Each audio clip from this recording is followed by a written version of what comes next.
Elena Brooks was 34, the kind of woman people pointed to when they wanted an example of a calm and well-ordered life.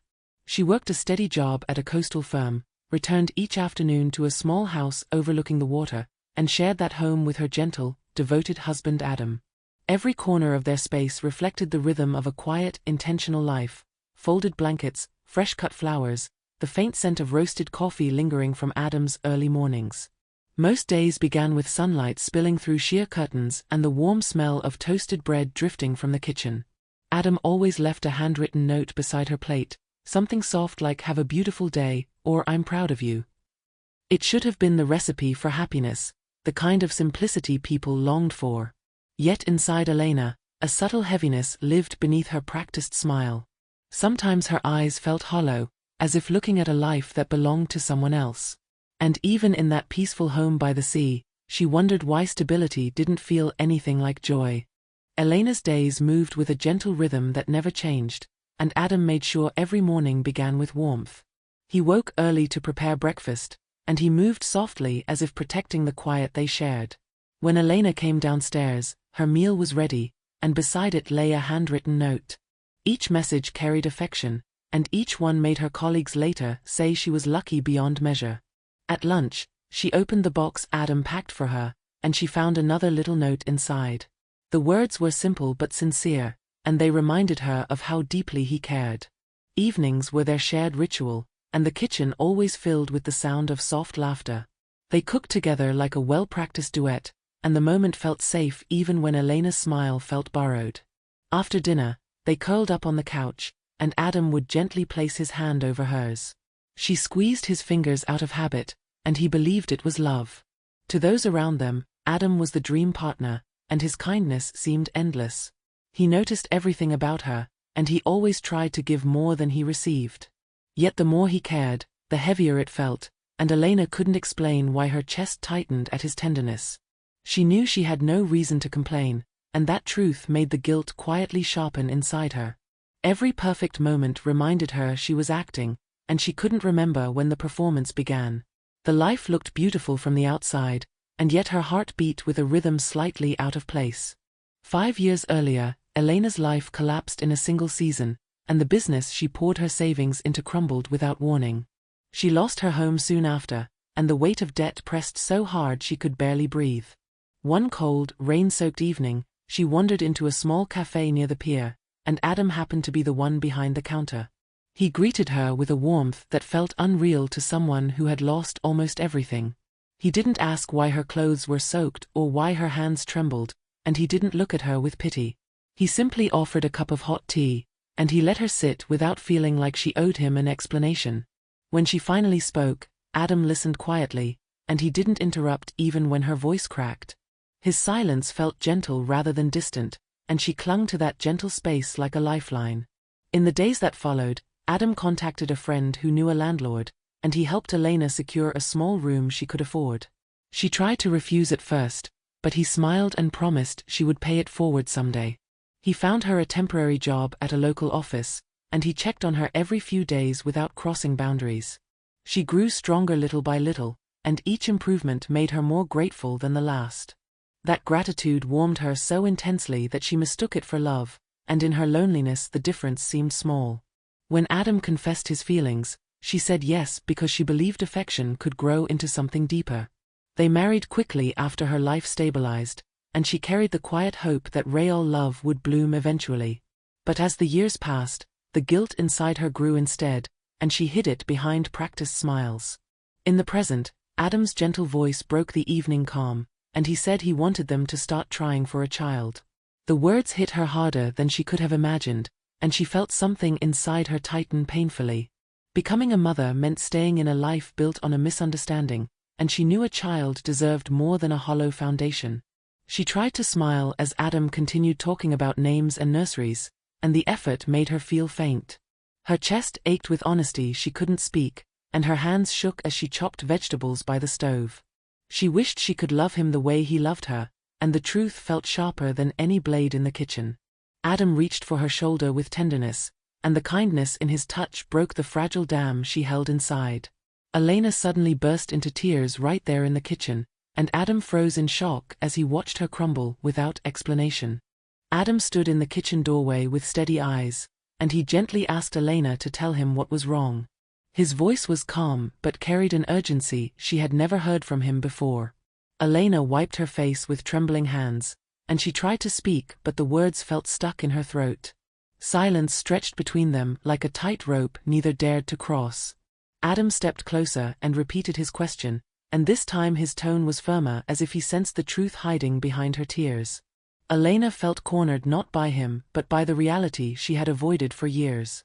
She finally whispered that she didn't know if she wanted to be a mother, and her voice cracked as she admitted she didn't know if she loved him the way he deserved. Adam blinked slowly, and shock rippled through him as her confession settled between them. He asked her what she meant, and for the first time she saw fear in his expression. She realized her silence had created fantasies in his mind, and now she was about to destroy them. Elena's chest tightened as she forced herself to continue, and she confessed that gratitude was the foundation of their relationship. Adam inhaled sharply as though the air had suddenly turned cold. When she whispered, "I married you because I was grateful, not because I was in love," the room seemed to freeze around them. Adam stared at her like he had never truly seen her before. He didn't raise his voice or question her judgment, and he didn't accuse her of betrayal. His stillness was heavy, as if he were holding up the weight of a world that had just cracked apart. Elena tried to explain that she had hoped real love would grow, and she said she never wanted to hurt him. Adam lowered his gaze as though he was quietly gathering the pieces of something precious that had just shattered. He whispered that he wished she had told him sooner, and his voice shook despite his efforts to stay composed. Elena felt her stomach twist because she knew he had always treated her with more kindness than she could return. Adam stepped back as though distance might steady him, and he pressed a hand against the counter to keep himself from falling. Elena reached for him instinctively, but he flinched as if her touch would burn. For a long moment they just stood there in the fading kitchen light, and neither could find words to mend what had broken. The air felt heavy with grief that belonged to both of them. Adam finally said he needed a moment to breathe, and he walked toward the front door without looking back. Elena watched him step outside into the cool night air, and the sound of the door closing felt like the end of the world. The days that followed were painfully quiet, and even the sound of the ocean outside their window felt distant. Elena and Adam moved around the same house like shadows who no longer recognized each other. Elena woke up each morning with a heavy chest, and guilt clung to her like a second skin. She tried cooking, cleaning, and working, but nothing filled the hollow space inside her. Adam kept his distance without hostility, and he spoke only when necessary in a voice stripped of warmth. His gentleness remained, but it no longer reached her the way it once did. Elena felt devastated by the silence between them, and she knew it wasn't cruelty but resignation. Adam was grieving the life he thought they had, and she was grieving the truth she had finally spoken. Every night she lay awake staring at the ceiling, and she replayed every moment of their relationship in her mind. She saw the early days when Adam helped her rebuild her life, and she remembered how she mistook comfort for love. It became impossible to escape her thoughts, and slowly she realized she had built her marriage on the wrong foundation. Gratitude had wrapped itself around her heart so tightly that she confused its warmth with genuine affection. Elena admitted to herself that staying with Adam would mean living a lie, and she knew that lie would eventually poison them both. She also understood that the longer she stayed, the more she would rob him of the chance to be loved fully by someone else. For the first time in years she let herself question everything, and she allowed the truth to rise without pushing it away. It was terrifying to face, but it felt strangely honest. On one quiet evening she sat alone at the dining table, and she realized that the emptiness she felt wasn't punishment. It was clarity waiting to be acknowledged. A small spark flickered inside her then, and it glowed with something close to relief. She finally understood that telling the truth wasn't an act of cruelty but an act of courage. Elena whispered to herself that the only way to free Adam was to free herself, and she knew deep down that their story could not continue as it was. That tiny spark of realization became the first step toward peace for them both. Elena found a small apartment near her studio, and she moved in quietly without dramatic goodbyes. She told herself she needed distance to hear her own thoughts again.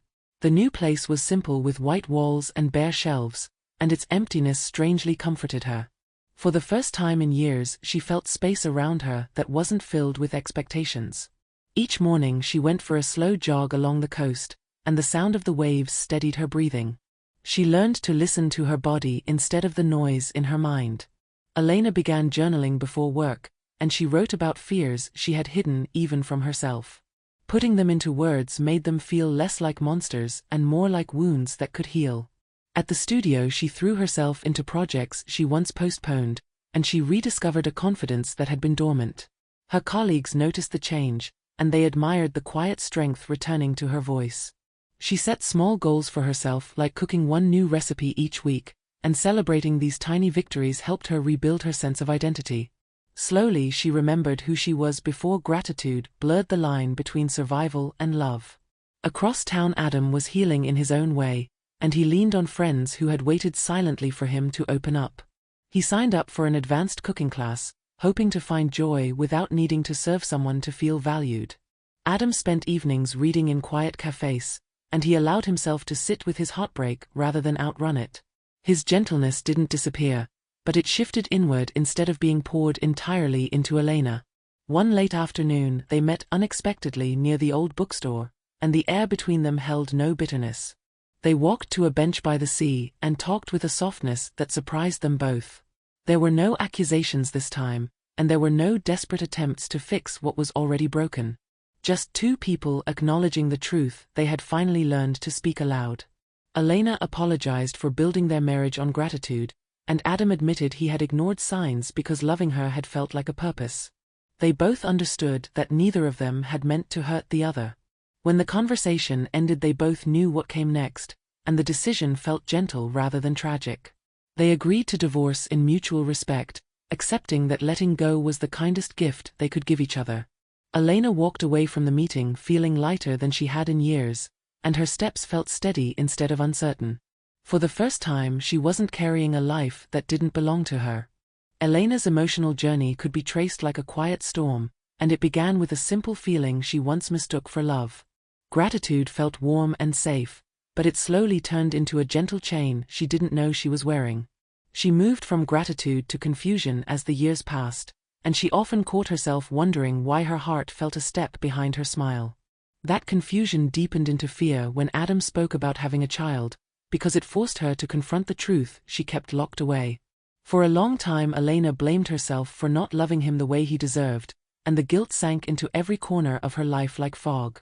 She thought being good and loyal would be enough to build a marriage, but loyalty without love becomes a quiet kind of loneliness. When she finally faced the truth, she learned that courage isn't always loud, and sometimes it looks like admitting you were wrong. Her bravery wasn't in leaving Adam, but in refusing to let both of them live inside a story built on a beautiful lie. The message she carries now is simple and painfully honest, and it's something many people never dare to say aloud. No one deserves to live inside a lie, even a gentle one that pretends to be love. Marriage needs real affection that grows on its own, and gratitude alone can't hold two souls together no matter how much effort you pour into it. Choosing the truth may hurt, but it frees everyone involved to find the love they actually need. Elena now looks back at her past with softness instead of regret, and she sees how every mistake shaped the courage she needed. She knows she isn't a villain for leaving, and Adam isn't a victim for loving too deeply. They were simply two people who tried their best, and sometimes trying isn't the same as fitting. Sometimes the bravest choice is stepping out of the wrong story so you can both breathe again. So let me ask you something, and I want you to answer honestly in the comments. Have you ever stayed in a relationship out of obligation rather than love? If this story resonates with you, I'd love to hear your thoughts, and your voice matters more than you think. And if you want more stories like this, remember to subscribe so you never miss the next chapter.